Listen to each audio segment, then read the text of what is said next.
ndabasuhuje aho tugiye kubana muri aka kanya.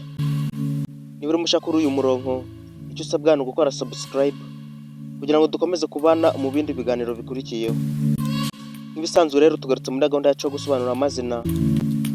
Aka kanya tugiye kugaruka ku mukunzi wacu wadusabye ko tumusobanurira izina Grace.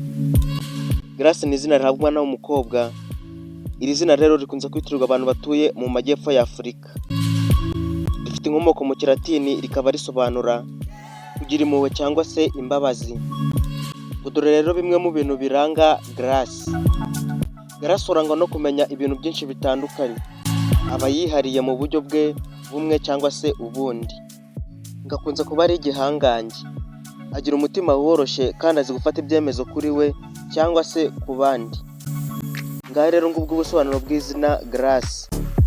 Nawe niba ari izina yifuza ko twagusobanurira, twandikire muri comment maze tuzari gusobanurira.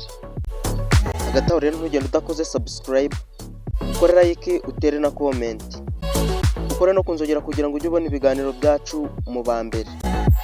Ndagushimiye wowe twabanye muri iki kiganiro. Turarikira gukurikirana icyo ubutaha.